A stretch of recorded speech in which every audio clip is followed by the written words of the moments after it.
listening or watching Radio Afinju. The time is 6 p.m.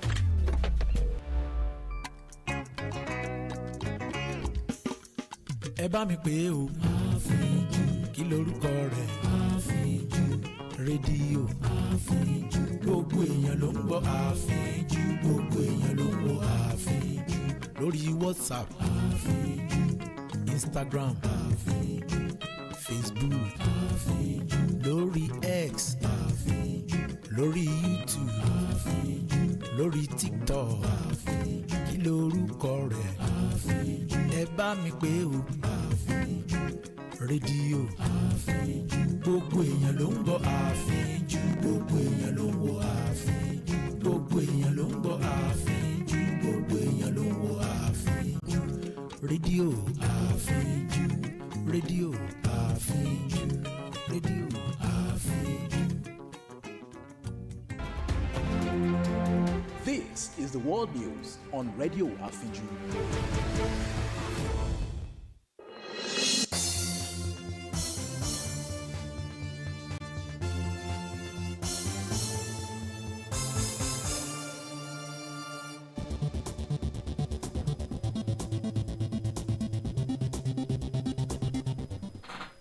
First, a look at the highlights.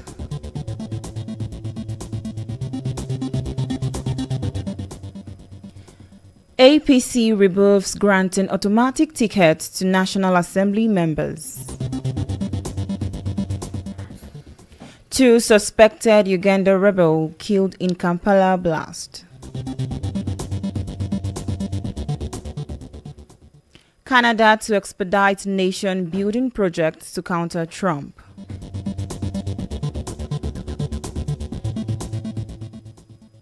Good evening and welcome to the World News on Radio Afinju. My name is Tolulope Awoyale. The news in detail.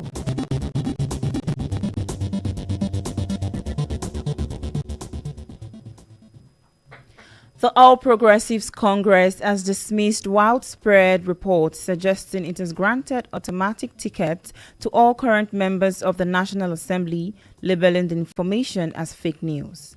The party's National Publicity Secretary, Felix Morka, in a statement said the APC urged party members and the public to disregard what it described as a purported breaking news report falsely attributed to the party. He further warned that the viral claim is of mischievous origin and intended to mislead the public and disrupt internal party processes. This clarification comes amid growing speculation over the party's internal nomination strategies ahead of the next election cycle.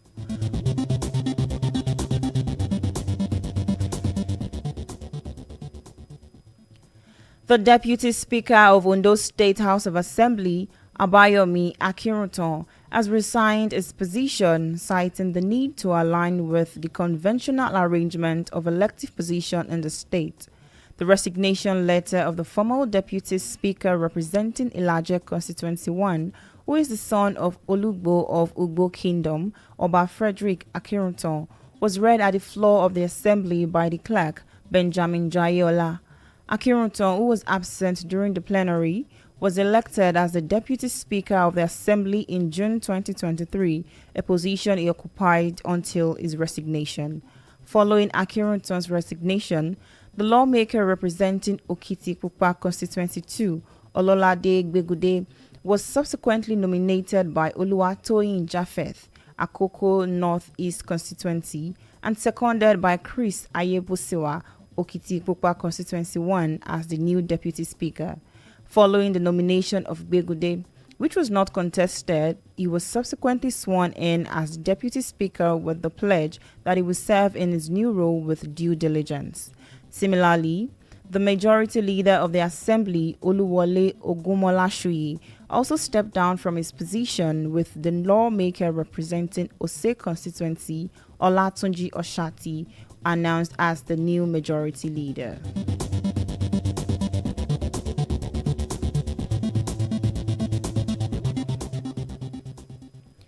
The Take It Back movement, led by activist Awoyale, has insisted on staging its June 12 national protest against killing and undemocratic practices by those in power. The group's national coordinator, Juwon Sonyaolu, in a statement said the movement rejected the holo ceremonies and official pageantry that usually accompany the day. The group said there are signs of democratic collapse across the country.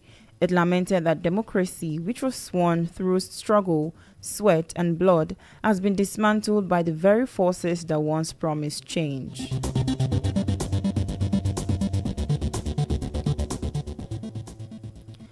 The Nasarawa State Police Command has rescued the traditional ruler of Dari, Emmanuel Omanji, abducted in his palace in Dari, Kokona local government area of the state on May 28. The state police public relation officer, Rahman Nansel, made this known in a statement issued in Lafia, the state capital, today. Nansel said the traditional ruler was rescued at about 11 p.m. on Monday.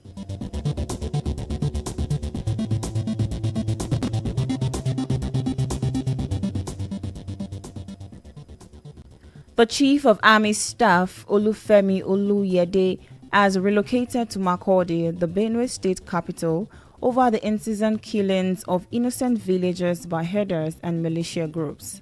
The killing, which is becoming almost a daily occurrence, has left many dead, several others injured and maimed, and several houses burnt, leaving many homeless.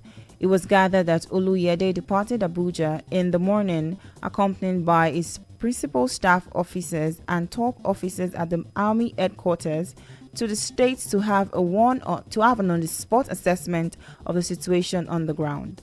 Sources further said the Army chief has ordered the deployment of more troops to the state to give the militia and other armed group terror operational and unit commanders to brainstorm on the way forward, as well as review the ongoing operations with a view to end the killings.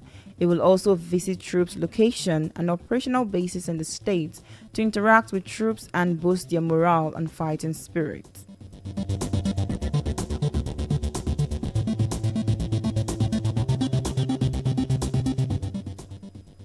Away from Nigeria, an explosion killed two suspected rebels, including a female suicide bomber, near a Roman Catholic shrine in Uganda's capital, Kampala, in the morning, but no other people were reported hurt.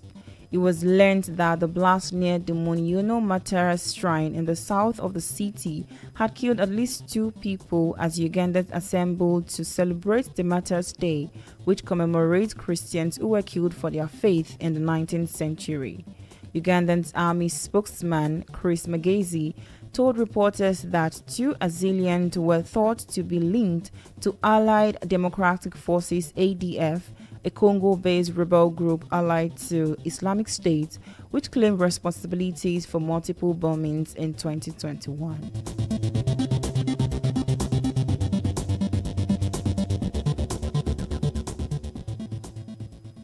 In Asia, more than 200 inmates escaped from a jail in southern Pakistani city of Karachi late on Monday when they overpowered prison guards after being allowed to leave their cells following a series of earthquakes.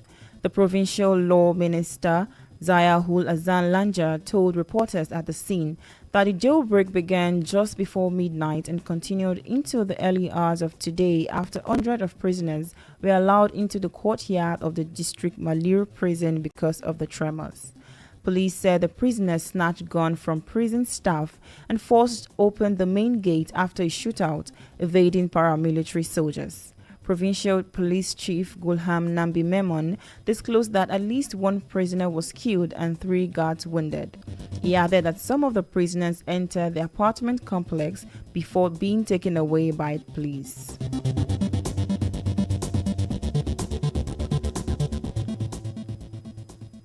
Mongolia's Prime Minister Luv Samsarai Oyun Erdogan has stepped down after losing parliamentary support following corruption claims that erupted into street protests last month. The country's parliament said it did not pass a draft resolution on confidence ballot, meaning Oyun Erdogan was deemed to have resigned. Oyun Erdogan, who has been the prime minister since January 2021 and was re-elected in July 2024, will remain caretaker prime minister until a successor is named within 30 days. The political upheaval comes after Mongolians last month protested for weeks in the capital Ulaanbaatar, alleging corruption involving Oyun Erdogan and his family.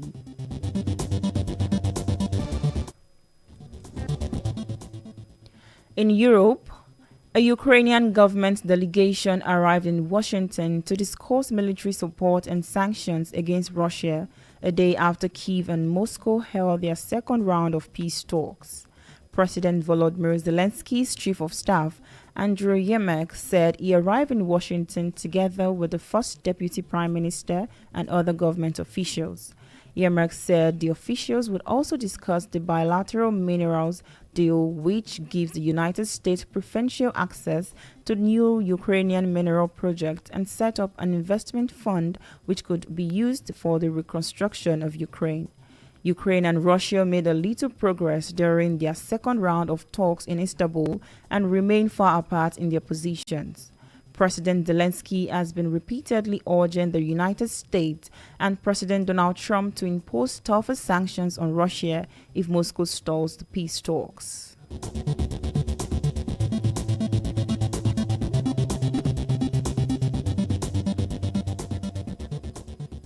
French President Emmanuel Macron will visit Italian Prime Minister Giorgia Meloni today, seeking to improve relations amid tensions between the two European leaders over Ukraine, trade and relations with the United States. Macron, who is a fervent pro-European who has had a long rapport with Donald Trump, while Meloni is a nationalist with strong transatlantic tilt, who seems more ideologically aligned with the United States president. They have advocated differently, even competing approaches to the new Trump era. Meloni, whose country has a large trade surplus with the United States, has sought to keep Europe aligned with the United States using the slogan, "Make the West Great Again," in a meeting with Trump in Washington in April. Macron has pushed for the European Union to take a more independent approach. On the Russian war in Ukraine, Meloni has been skeptical about Macron's coalition of the willing and a Franco-British plan put forward earlier this year to send peacekeeping troops to Ukraine in the event of peace arrangement. Hostility flared publicly in recent weeks, with officials close to Macron and Meloni privately or openly criticizing their respective initiatives over Ukraine or trade.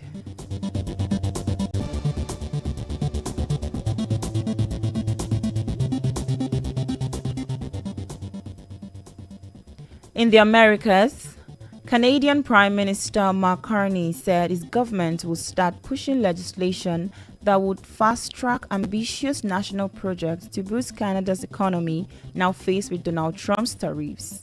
Carney outlined his plan after a meeting described as very productive with the leaders of Canada's provinces and territories. The federal barriers to intervention goods and people, and also to put in place an ability to advance projects of national.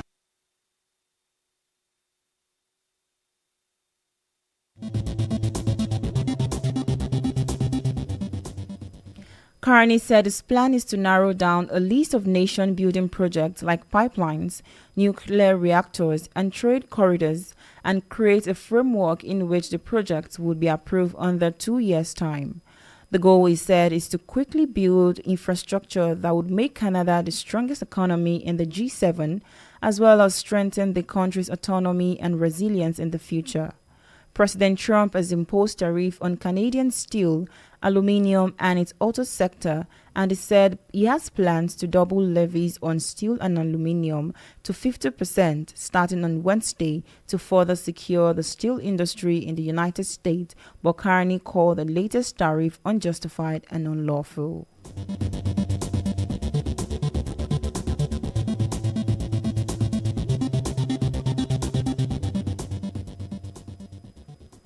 Guatemala's Attorney General's office announced arrest warrant for a group of people, including Colombia's Attorney General Luis Camazo and a former United Nations anti-corruption prosecutor, Ivan Velasquez, drawing condemnation from the Foreign Ministry in Bogota. In a video on social media, said the Guatemalan court has issued arrest warrant for Colombia's Attorney General Luz Adriana Camargo and Ivan Velasquez, a veteran Colombian prosecutor on corruption charges. The head of Guatemala's Special Prosecutor's Office Against Impunity, Rafael Cruci, alleged in the video that Velasquez led a criminal structure that benefited businessmen from the Brazilian construction company formerly known as Odebrecht. The video said Camargo and Velasquez were charged with criminal association, obstruction of justice, influence peddling, and coalition. In a post on social media, Velasquez said the arrest warrant amounted to prosecution by corrupt officials.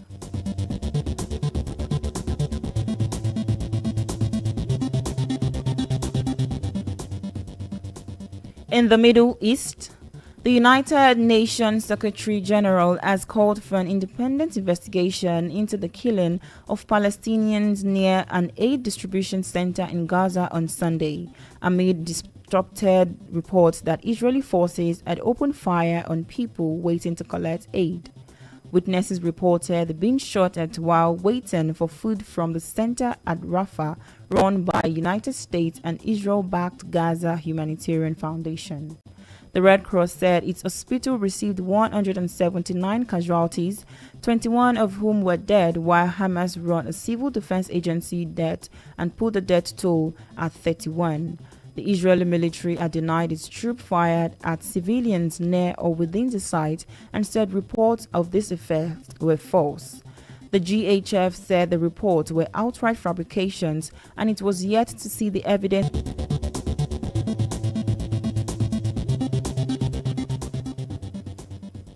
Talking sport, Bruno Fernandes has rejected a huge offer from Saudi Pro League club Al Hilal. Fernandes had spent the past few days seriously considering the deal, which would have more than doubled his salary at Manchester United, where he is one of the biggest earners. However, after discussing the matter with his family, Fernandes has informed Al Hilal he will not be joining them. It is unlikely that he would be asked about the situation later, when he is expected to conduct a pre-match press conference in Germany before Portugal's Nation League semi-final on Wednesday. United are understood to be delighted by the news, which came after head coach Ruben Amorim expressed his belief that Fernandes will remain at Old Trafford. There were no direct conversations between United and Al Hilal, so they were never presented with a bid they could turn down.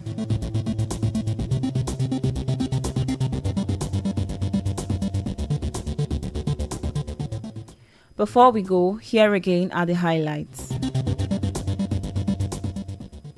The All Progressives Congress has dismissed widespread reports suggesting it has granted automatic tickets to all current members of the National Assembly, labeling the information as fake news. Elsewhere, an explosion killed two suspected rebels, including a female suicide bomber, near a Roman Catholic shrine in Uganda's capital Kampala in the morning, but no other people were reported hurt.